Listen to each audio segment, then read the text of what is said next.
Sin esperanza y sin fe no se puede hacer nada. No estoy hablando de mí, estoy hablando de unos empresarios muy creyentes, pero no en la divina providencia, sino en el hacer por Venezuela, en los jóvenes de Venezuela. Yo hablo de Pirelli. Pirelli tiene 6 años, cosa que no es común en Venezuela, la continuidad, creyendo que solamente los jóvenes, los que están haciendo las cosas, yo no digo que las están haciendo maravillosamente mal o bien, hay los sociólogos y el país mismo que los va a juzgar, o la historia, pero ellos tienen fe en Venezuela y han tenido lo que llaman la Bienal, y vamos por la 3ª Bienal en el Museo de Arte Contemporáneo. Todavía, por fortuna, no se han dado los premios, de manera que las mechas que se van a arder serán más tarde todavía, y ya estamos preparando la 4ª, porque la improvisación ni lo hace Pirelli, y tiene confianza en nosotros porque el contemporáneo tampoco improvisa. Es una bienal que va a ser como todos a caballo, en este caso no entre un año que se acaba, sino entre un siglo que se acaba y otro siglo que comienza. Vamos a ver qué va a ser esa bienal. Lo que sí sé que va a haber más artistas de más nacionalidades y que va a haber lo que es Pirelli, cultura en acción, cultura que rueda. Como yo decía, esperanza y fe. Hay alguien bien importante con nosotros hoy, alguien que tuvo la inteligencia de desaparecer durante un año de nuestro panorama, porque ha ocupado por largo tiempo un largo y ancho y hermoso espacio de nuestra historia, una limpia hoja de historia, que es muy difícil, porque hablo de un exministro de Fomento, y eso es un cargo bien difícil, y decir que no hubo 1 milímetro de prensa, sino de decir si hay excepciones en Venezuela, si hay gente maravillosa en Venezuela, y esa es Imelda Cisneros, que no con mucha facilidad ha venido a este programa. Pero te advierto que este programa la gente viene gustosa, porque es como una selección natural de los que quieren servir a Venezuela. Por eso deja un Ministerio de Fomento, donde todo el mundo no hablaba sino, pero extraordinariamente bien. Yo no la conocía en aquel entonces. Y como no tenía nada que hacer directamente con el Ministerio de Fomento, no tuve que acudir en plan de limosnera hacia ella. Y después la conocí en algo que fundó ella, del cual vamos a hablar, que es la Venezuela competitiva, que es una cosa que nos hace bastante falta. Y se fue para Harvard, donde no por ella, sino por esa cosa maravillosa que son los emails y los internet y todas esas cosas que más tarde va a decir que Movilnet no los proporciona, o la CanTV mejor dicho. Vi lo que de Harvard sus profesores, o su profesor habló de ella. Si no me equivoco, fuiste una de las mejores fellows, de las mejores personas que pasaron por ahí en 40 años. ¿Cómo es eso, Imelda? Bueno, eso dicen. ¿Y por qué regresar? Bueno, bienvenida aquí. Sofía, 1.000.000 de gracias, de verdad que es grato venir al programa porque tú le das un ambiente muy grato de conversación fluida que de verdad lo disfruto muchísimo. Mira, bueno, yo fui la primera sorprendida con esa evaluación que hizo la universidad. Fue realmente emocionante y bueno, es así como tú dijiste, es una buena evaluación de mi año. Yo creo que la falsa modestia es horrible y no te debe caracterizar a ti. Bueno, es que la verdad es que yo traté de sacarle el máximo provecho a ese año, Sofía. Yo sabía que no se iba a presentar otro año como ese tan fácilmente. Pero es que hay que decir que fue pedido por Harvard, no es que tú pediste. Sí, yo fui invitada por la universidad. Porque es bueno, sí. Justamente este programa no invita políticos profesionales, por eso mismo, porque no dicen las cosas. Entonces vamos a decirlas todas, porque no vamos a decirles que sí hay una Venezuela diferente. Sí. Tú sabes que yo tengo un programa de radio que todavía soy tan optimista que lo llamo Venezuela Posible. Quizás es el último grano de optimismo que me queda. Mira, bueno, sí, la Universidad de Harvard tiene este programa especial, es un programa donde invitan 20 personas alrededor del mundo para pasar un año allá en contacto con el mundo académico. Ellos lo que hablan es de poner en contacto el mundo real de gente que ha estado en funciones, de altas funciones de gobierno o de empresas con el mundo académico. Y tú reunías las dos cosas, justamente. Yo sí, reunía las dos cosas. Entonces, bueno, un buen día te llegó la me invitación. invitaron hace 2 años y no pude aceptar. ¿Por Entonces, qué? bueno, porque estaba en todo el proceso de establecer mi compañía de consultoría, y estábamos en una etapa bien importante de ese proceso. Entonces, bueno, dije, aunque es muy interesante la invitación, ya yo había empezado un proyecto y no lo podía dejar por la mitad, ¿no? Ese tipo de errores a veces pueden costar muy caro, proponerte algo y dejarlo por la mitad. Entonces, bueno, hasta que no vi consolidada la empresa, no acepté. Yo creí que no me iban a volver a invitar, yo me estaba asustadísima, porque cuando dije que no, el director del programa me respondió de una forma un poco brusca, me dijo, yo le dije... de una manera directa y anglosajona. Pero yo le dije a él en ese momento, le dije, mire, si ¿quién quita que el año que viene yo pueda ir? A ver si dejaba abierta esa invitación. Y este señor pues me dijo, ¿y quién me dice a mí que usted el año que viene no tiene los mismos problemas? Yo dije, bueno, no estoy invitada. Ni él ni tú. Sí, bueno, entonces bueno, al año siguiente me invitaron y pude aceptar. Y yo voy a decir algo que quizás a Imelda no le guste, pero yo creo que es obligatorio. En Venezuela lo que hay es fuga de cerebros, pero también nosotros tenemos que aprovechar. Cuando Imelda Cisneros recibe esta carta, ella necesita recursos, porque no crean, no muchos ministros de fomento salen que no pueden pagarse lo que les faltaba del curso, lo que le daba Harvard. Y alguien que no es ella, pero sí dijo que le faltaba una X suma ridícula para las empresas venezolanas que costearan lo que le faltaba. Y fue Harvard la que costeó, o alguien después, lo que le faltaba. Y hoy día, creo que somos amigas, pero yo para hablar con Imelda Cisneros tengo mucha dificultad, porque entonces se la arrancan por pedacitos, pero no supieron actuar a tiempo. ¿Tú no crees que eso es un poco lo que pasa en el país? Que dejamos pasar las oportunidades, porque tenemos eso, que no es lo que hagámoslo hoy. No, vamos a estudiarlo, vamos a pasarlo por una comisión, vamos a ver qué dice la comisión, se remiten y las cosas se pierden. Aquí hay unas incongruencias enormes, así como improvisamos de repente cosas importantísimas, porque somos especialistas en eso, a la misma vez entonces otras cosas pasa el tiempo y no se toman las decisiones. Yo tengo ahorita un caso que dije que lo voy a escribir, un estado de este país que se ha dado cuenta que necesita llevar a cabo varias acciones específicas para sacar ¿Tú hablas a su estado de uno de nuestros estados venezolanos. En este estado, mira, el gobernador, la prensa, los empresarios, los académicos, todos tienen 3 años hablando de un proyecto de desarrollo para el Estado. Tienen claro la necesidad la necesidad que saben los problemas que están confrontando, que tienen que tomar las decisiones ya. Tienen 3 años tomando la decisión para empezar ese proyecto. Entonces, como dices tú, hay improvisaciones, pero también entonces hay unas incongruencias enormes. Generalmente las pocas cosas que me encomiendan, o las muchas, si me las encomiendan a mí, o una comisión muy pequeñita, pero cuando empiezan, tú sabes, vamos a complacer a fulano, y fulano también sabe. Yo creo que fue uno de los grandes, yo no sé si fue Hayek o Popper, tú lo debes saber.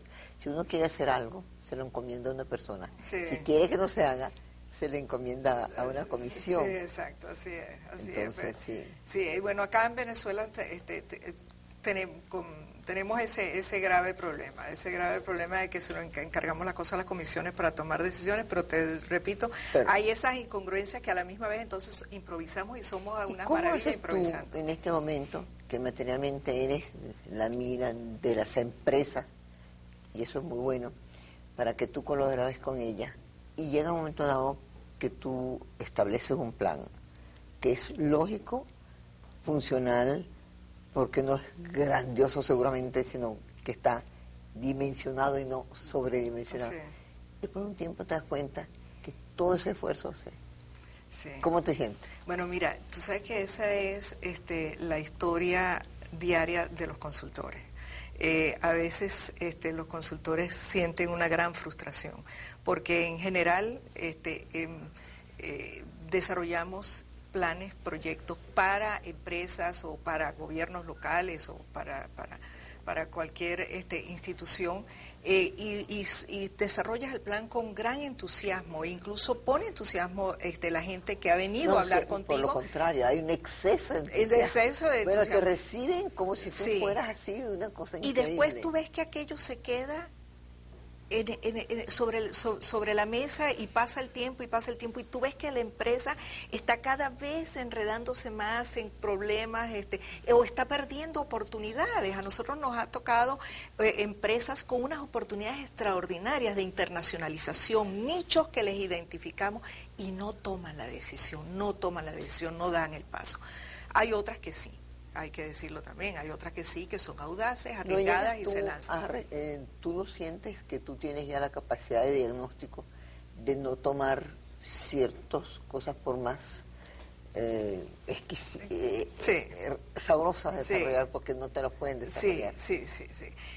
Bueno, es lo mismo también. Yo no tomo nada que a mí no me entusiasme tampoco. Eso es bien importante. O sea, yo no tomo ningún... Lo que pasa es que a uno no entusiasman, pero uno no debe entusiasmarse, Sí. Ahora, tú pasaste, es decir, tú eres internacionalista de profesión y economista y estuviste en el Ministerio de Fomento. Exacto. Si te volvieran a dar el Ministerio de Fomento, ¿tú lo tomarías? Mira, o cualquier otro ministerio en donde tú sientes que hay necesidad de planes concretos para realidades concretas. Sí. Bueno, hay gente que tiene una gran debilidad por el servicio público. Yo debo confesar que yo tengo una gran debilidad por el servicio público, creo que debe ser de educación, haber visto a mi padre que siempre estuvo en el servicio público, pero yo tengo una gran debilidad por el servicio público, me fascina, me siento muy satisfecha haciendo cosas que pueda disfrutarlo del país completo. Y de hecho, en mi trabajo de consultoría, eso me mueve a mí. Cuando yo ayudo a una empresa, estoy pensando que estoy ayudando no solo a esa empresa, sino que es un paso más para el país. Y bueno, si me dieran el Ministerio de Fomento ahora, me encantaría, y te voy a decir por qué. Yo estoy altamente preocupada con un vacío enorme que hay ahorita en el país. El país no está discutiendo a fondo, se ha percatado de la importancia de todo el trasfondo de estas grandes inversiones petroleras que se están haciendo ahora. Yo creo que PDVSA lo está haciendo muy bien, creo que PDVSA está haciendo lo que tiene que hacer, PDVSA le corresponde sacar adelante una empresa y sacarla bien, y lo están haciendo. Pero no debería ser solamente. Pero lo que sí es importante, y yo sé que la gente de PDVSA está consciente de eso, pero no le corresponde a PDVSA resolver este problema, sino le corresponde al gobierno, le corresponde a un Ministerio de Fomento o un Ministerio de Comercio, es ver cómo van a vivir, cómo se van a desarrollar los otros sectores productivos de este país, paralelamente con un crecimiento impresionante del sector petrolero, que es lo que está programado.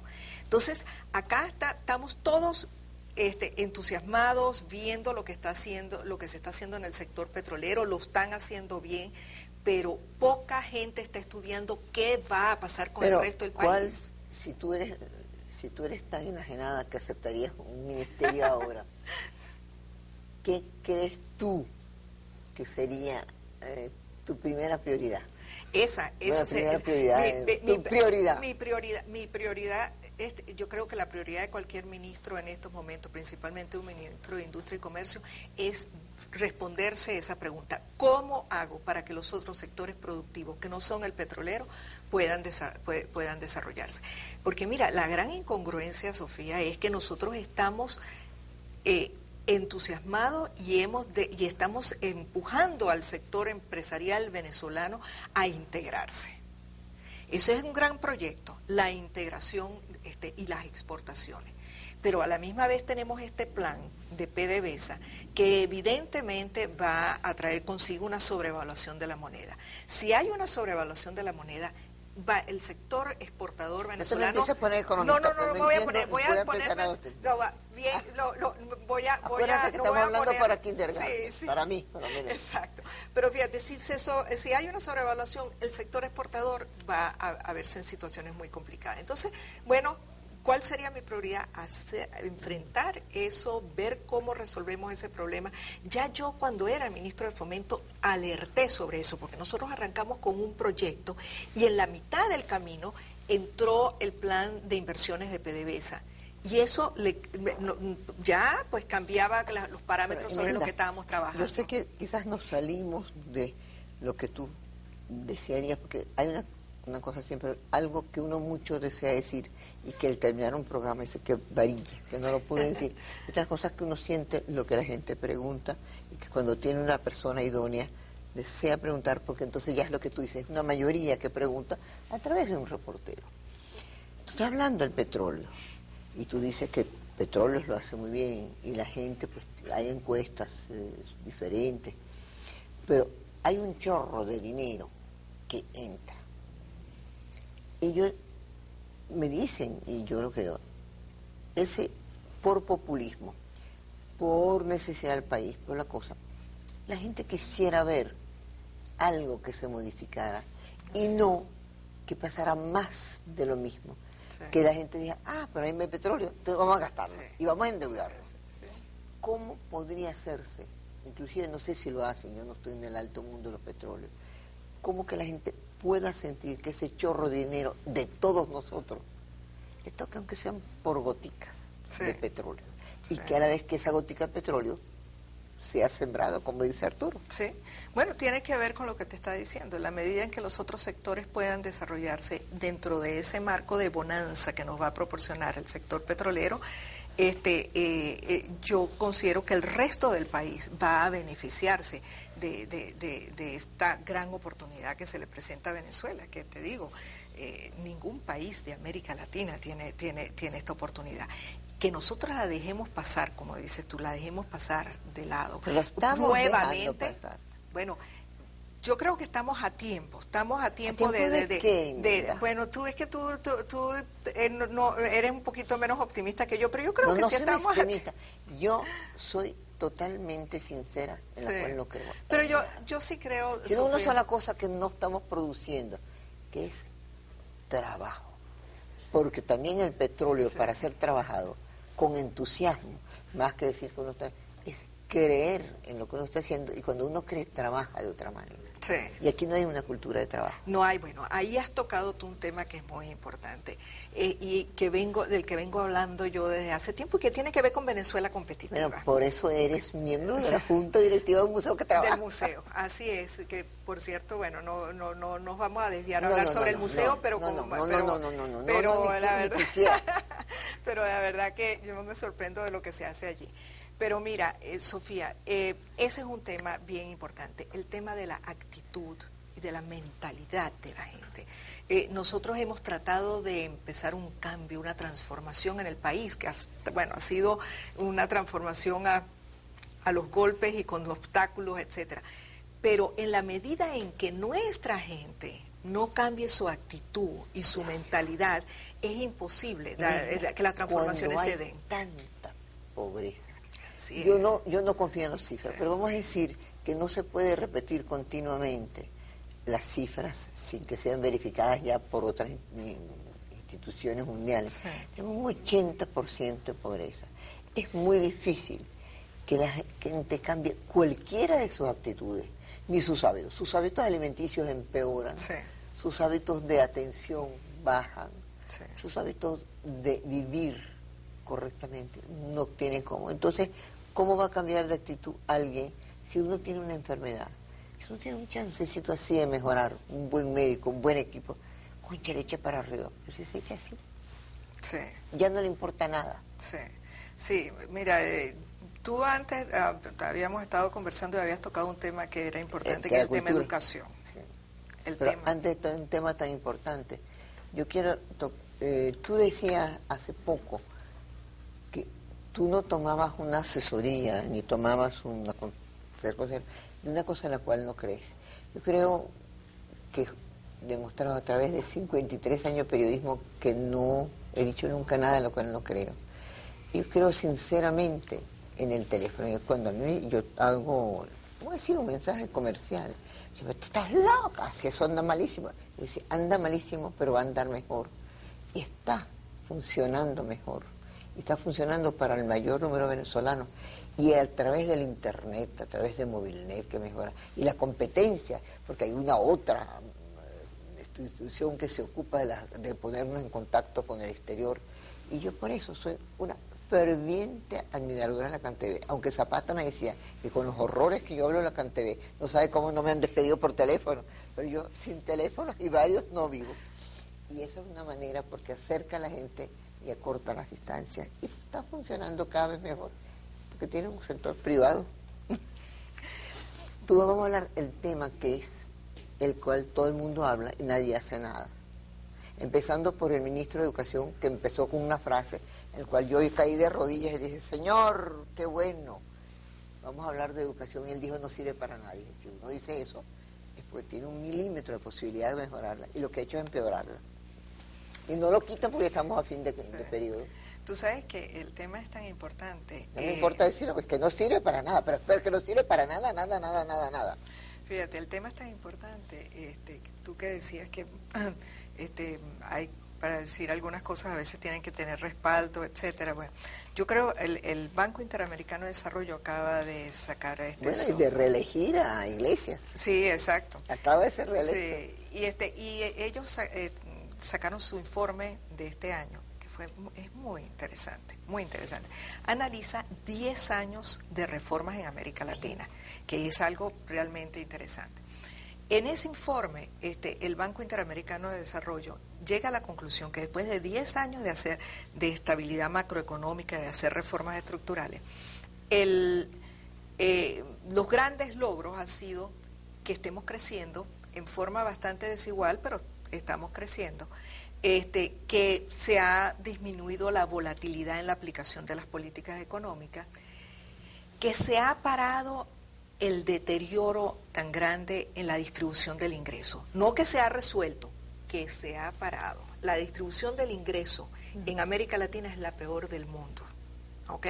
Entonces, en los últimos años se ha logrado... Yo he visto con lo que de educación estamos a 1 o 2 escalones bueno, de los países africanos. Bueno, y a esto iba, ¿no? Entonces, el informe también llega a la conclusión que después de 10 años, pues el desempleo ha crecido y que tenemos 150 millones de pobres en América Latina. Entonces, pobres a la vez son analfabetas. Sí, bueno, entonces fíjate, entonces el Banco Interamericano de Desarrollo se pone con un equipo excelente, que por cierto, para orgullo nuestro, pues está dirigido por un venezolano que es Ricardo Hausmann, pero con un excelente equipo se pone a buscar cuáles son las razones después de 10 años de reformas en algunos países bien instrumentadas, etcétera. ¿Qué pasa que no hemos avanzado más? Y el tema es educación. Saca Chile Sí, de ahí. exacto. Tanto Chile. en educación como en crecimiento económico. Sí, pero tienen bastantes pobres también. Pobres porque está saliendo de una dictadura feroz. Sí, pero fíjate, a lo que iba entonces es que después de hacer todos estos análisis, llegan a la conclusión que el problema no es de carácter económico, el problema se llama educación. La situación de América Latina es por falta de educación. Perdón, Imelda, tú eres muy joven, pero aún antes de tú nacer, ya yo oía de un señor que llamaban Simón Bolívar, que moral y luces, y lo ponen en todos los colegios, son nuestras ideas. Después de eso, ministros de ministros, salvo los ministros de Medina, los ministros de López, que se ocupaban de la educación, había un Rafael Vegas, había un Humberto García Rocha, eran ministros de educación educados. Exacto. Y no eran politizados. Sí. Los ministros tienen que pensar en política. Un día yo hablando con Gustavo Rosa, cuando llegó a ser ministro, le dije, no vas a poder triunfar. Vas a pasar 99% de tiempo hablando de las huelgas estudiantiles y de las huelgas de los maestros. Sí. Y venía con un gran ánimo de educar. Sí. Y salió Sí, pero yo creo que se están haciendo esfuerzos importantes en América ¿Dónde Latina. están? Bueno, América en Latina. América Latina Dime en en general. Venezuela, Y ¿cómo en los 5 últimos, 10 últimos años se ha deteriorado la educación? Sí, se ha deteriorado. Tú que vienes de Harvard, ¿tú crees que te gustaría trabajar ese sector especialmente? Bueno, ¿Qué te ha aportado Harvard ese, para nosotros? bueno, ese no es mi sector específicamente, pero bueno, Harvard me enseñó muchísimo. Yo le saqué el máximo provecho a eso. Yo no dormía, Sofía. La verdad que debo reconocer públicamente que gracias a mis hijos y a mi marido pude dedicarme como me dediqué yo. Gracias a tu inteligencia y tu capacidad de aprender. El que no quiere, no aprende. No te digo aprender, sino aprende. Sí, pero mira, debo decirte que hay venezolanos afuera preparándose en el tema de educación. 10, 20. Que Dios quiera. Llegan aquí y entonces los ponen a revisar puentes. Bueno, Dios quiera. A construir, se vuelven ricos y dejan la educación. Bueno, Dios quiera que no se queden fuera. Yo espero que regresen. Son gente con mucha mística. Yo estuve en contacto con ellos en Harvard. Ellos me han dicho. Está Emiliana Vegas, por ejemplo, que está preparándose para venir a trabajar en el tema de educación, ¿no?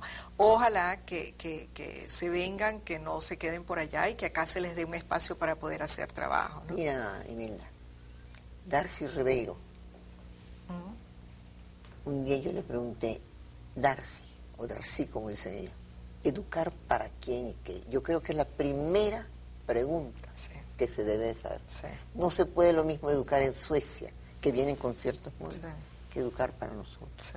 Eso es muy importante, y nuevamente eso me vincula con Venezuela Competitiva, porque Venezuela Competitiva lo que hemos tratado es sobre la base de nuestras experiencias propias, de enviar un mensaje al resto de los venezolanos, ¿no? Sobre las posibilidades reales y las capacidades que hay en el país, y cómo las podemos explotar positivamente, ¿no? Tú tienes razón.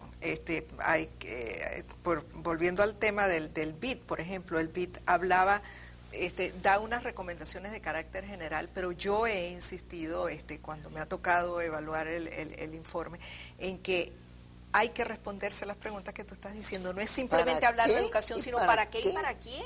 ¿Qué tipo de educación? Exacto, ¿qué calidad de educación es la que queremos? No todo el mundo puede graduar abogados, médicos. Por otro, nosotros tenemos que crear gente que produzca lo que tú quieres. Segundas y terceras opciones al petróleo. Sí, pero allí hay, yo no sé si la palabra adecuada, en estas semanas he estado buscando las palabras, si la palabra adecuada es formación, porque yo creo que el tema de educación es muy importante, pero hay algo que yo llamo formación, que es la que tiene que ver con la preparación, la actitud de las personas hacia el trabajo, hacia la puntualidad, hacia la necesidad de ser competitivos.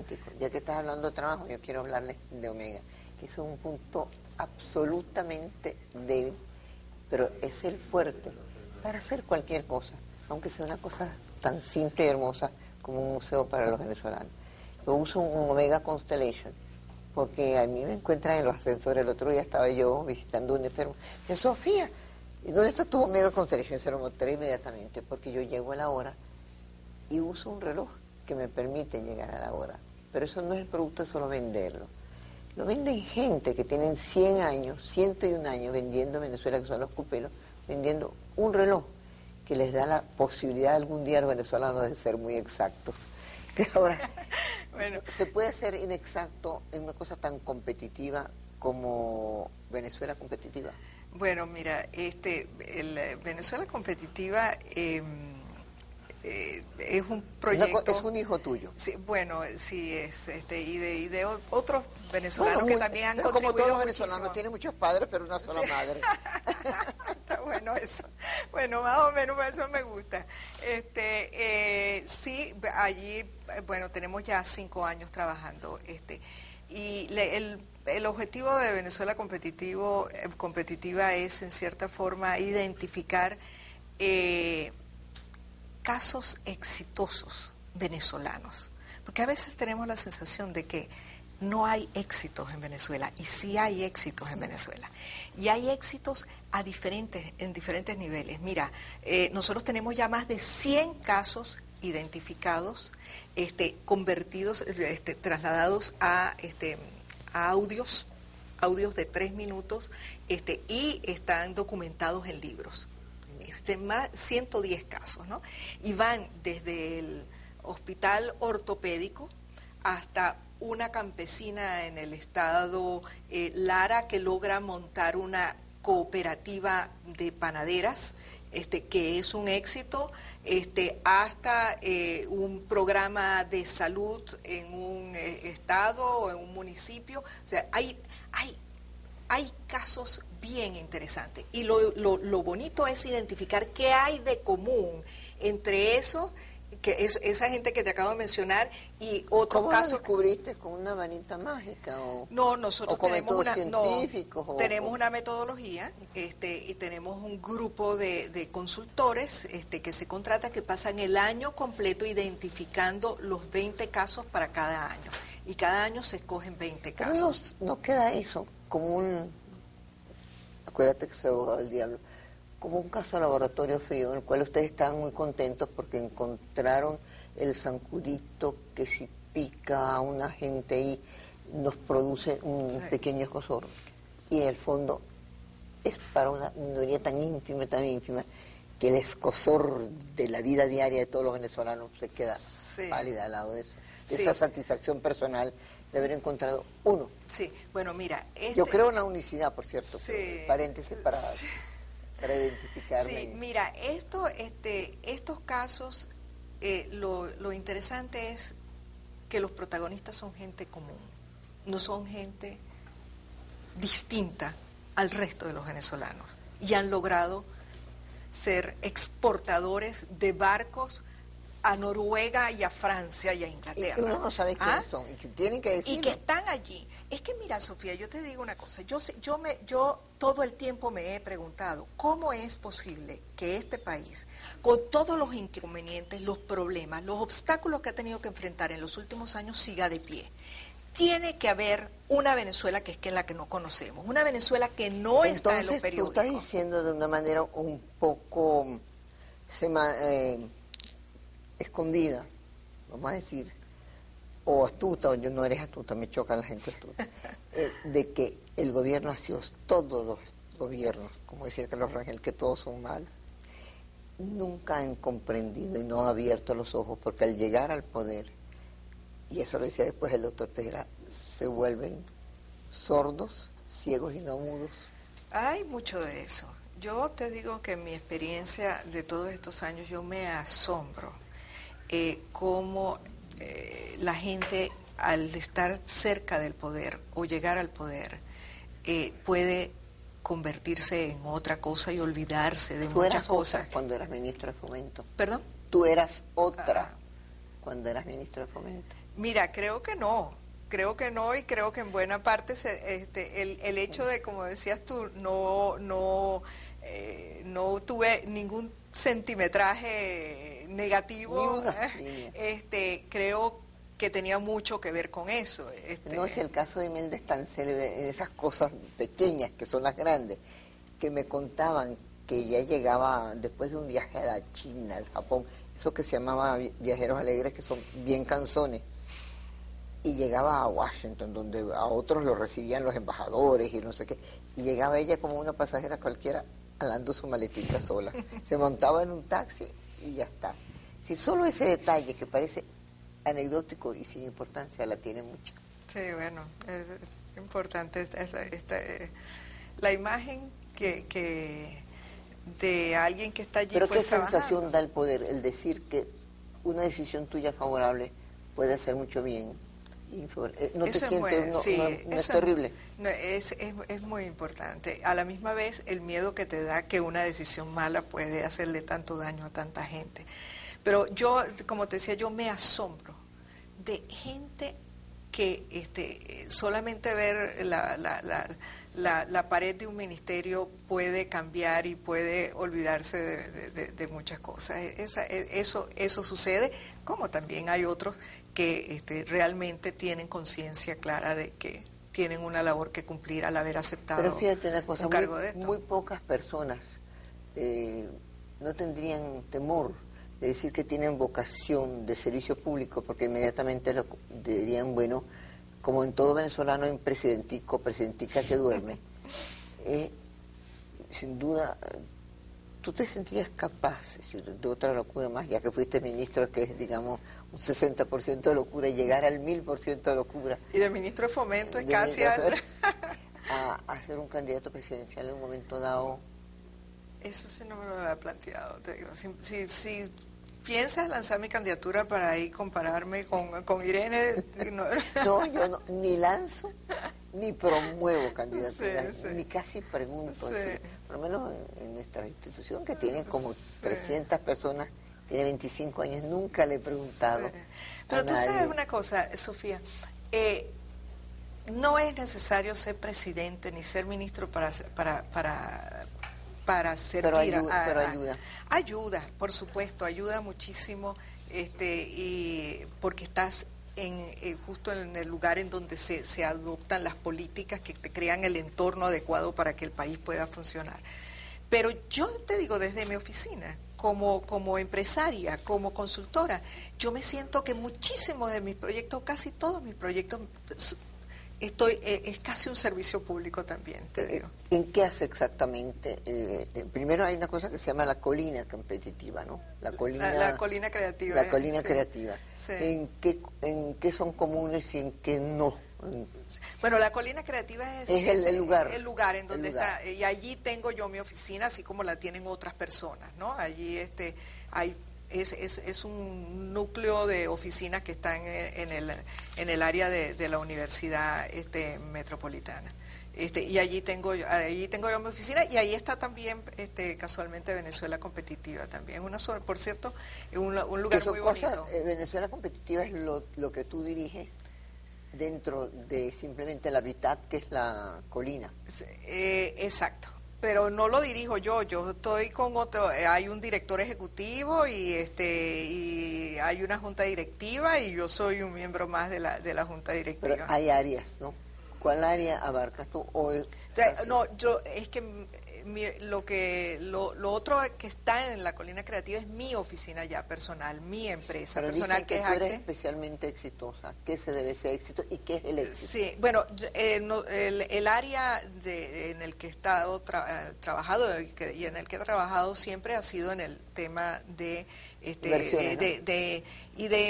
política industrial, de desarrollo empresarial, y particularmente nos hemos ido concentrando muchísimo en internacionalización de empresas, que es algo fascinante y que con toda esta apertura pues se ha convertido. ¿Cómo hacen ustedes cuando dan ideas que llegan casi, para darle un nombre, al puerto de La Guaira, y ahí se encuentran los guardias civiles, las aduanas, las estampillas, la falda de correo? Sí. Te digo eso como un ejemplo tonto, porque ahí no es todo. Sí. Hay como entre la colina creativa, Venezuela Competitiva y el puerto donde debe llegar, ustedes encuentran 100 obstáculos. Sí. ¿Cómo hacen ustedes para brincar los 100, 200 mil metros? Bueno, nosotros siempre partimos del hecho de que un empresario que quiere echar para adelante, que quiere salir adelante, que quiere exportar, lo puede hacer. ¿Como comprando la gente? No, comprando las compuertas. Allí voy, fíjate, puede hacerlo, y es posible, te digo, viendo al caso de Venezuela Competitiva, hay cantidad de casos de gente exportando flores, barcos, zapatos, mucha gente, empresarios pequeños que han sido capaces de exportar. Ahora, y han sido capaces porque ellos son competitivos y han logrado que sus empresas sean competitivas. Ahora, mi punto es que si el gobierno, que si el país tuviera un entorno más adecuado, ellos serían muchísimo más competitivos y serían muchísimo mejores. ¿Por qué crees tú que el gobierno venezolano, ojalá que uno siempre lo hablará del Estado, pero en este caso un gobierno, habla de la necesidad absoluta de la apertura hacia las privatizaciones, hacia no solamente económica, pero toda la apertura, y a veces es el primero que va como cerrando las compuertas. Sí. Es que mira, lo que pasa... Hay como una dualidad sí. en el mismo discurso, Sí. en el mismo planteamiento. Mira, Sofía, tú sabes lo que pasa es que este país no tiene un proyecto de país. Este país no sabe para dónde va. Este país no tiene norte, no tiene un norte. Entonces, los gobiernos van aplicando las reformas coyunturalmente y en forma aislada. Si tú tuvieras un proyecto de país que sabes hacia dónde vas, sabes lo que quieres, entonces hay reformas que tú profundizas, hay reformas que las complementas, les creas que tomas otras decisiones que complementan tu decisión. Pero yo creo que tú has llegado a un punto bien importante, y es que un país que no tiene un proyecto de país, que no tiene una visión de país, el mismo hecho de lo que te estoy diciendo, un país que tiene un plan de inversiones fabuloso en el sector petrolero, pero a la misma vez quiere integrarse con el resto de América Latina y no toma las decisiones que tiene que tomar en el medio para que eso se pueda dar, pues ¿Ustedes han sido llamados para tomar parte? Porque eso sí es verdad que es de todos nosotros, el petróleo, ¿no? Para tomar decisiones más viables y más rentables, no solamente en dinero, sino más rentables en todos los campos. Mira, porque el petróleo debe rendir en todos los campos. Sí, sí. Bueno, ahora en estos días hay muchas reuniones y seminarios, etcétera, alrededor del tema del petróleo. Pero yo quiero regresar a lo que te había dicho antes. Nadie está pensando en serio cómo se hace para que un país con un nivel de inversiones petroleras como la que tenemos se desarrolle sus otros sectores. Y como PDVSA no lo está haciendo porque no le corresponde, yo sé que ellos lo están pensando, pero a ellos no les corresponde resolver ese problema. Y como el gobierno no lo está haciendo, yo creo que el sector privado venezolano tiene la gran responsabilidad de llenar ese vacío. Pero tiene derecho a alguien que sabe. Es decir, si yo tengo enfrente mío un enfermo, yo siempre creo que el carapacho de uno es lo más cercano, tiene un remedio. Pero entonces, por miles de razones, para no, vamos a decir una frase muy vulgar, para no pisar los callos, para no meterse, eso no es solo mío, es como el servicio dice, no, yo barro de aquí a aquí porque eso no es lo mío. ¿Tiene derecho a echarnos esa broma a nosotros? Sí. Sabiendo, teniendo el know-how, no decir por encima del mundo, eso es lo que se debe hacer, aunque sea errado, pero una toma de decisión. Sí. Aquí no se toman decisiones porque no se toman. Sí. No, yo creo que en los próximos meses, y cuando digo próximos, bien próximos, tendrá que reunirse un consenso entre sector petrolero y el resto del sector privado nacional y gobierno en la búsqueda de las soluciones y las respuestas a ese reto que tenemos por delante. Si esperamos, fíjate, yo me imagino que mucha gente está pensando, bueno, este año es un año electoral. Entonces, bueno, esperemos que pase el año electoral. Que pase el año electoral para entonces, mira, este año no se puede perder, no se puede perder. Así que yo creo que tenemos un reto importante. Pero como tú haces todas las escogencias, me dicen que tú escoges hasta el color del traje que tú pones, ¿cuáles son? ¿Tú no crees que eso es muy importante, hacer una escogencia? ¿Cuáles son los colores que te convienen a ti? ¿Quién te lo dijo? Bueno, parece que es el mismo que te conviene a ti, porque venimos las dos de rosadito pero hoy. Estudiaste, tú fuiste y estudiaste. Sí, cierto, tienes razón, se me había olvidado, hace mucho tiempo hice un estudio para ver exactamente cuáles eran los colores que más me convenían. Yo digo eso, y al parecer es frívolo. Es sumamente importante escoger un camino, porque eso lo indica a alguien que uno sabe, porque uno está asesorado, pero seguirlo. Tú lo seguiste y te va muy bien. Te va muy bien los colores claros y una mente más clara todavía. Muchas gracias por ambas cosas. 1.000.000, Sofía.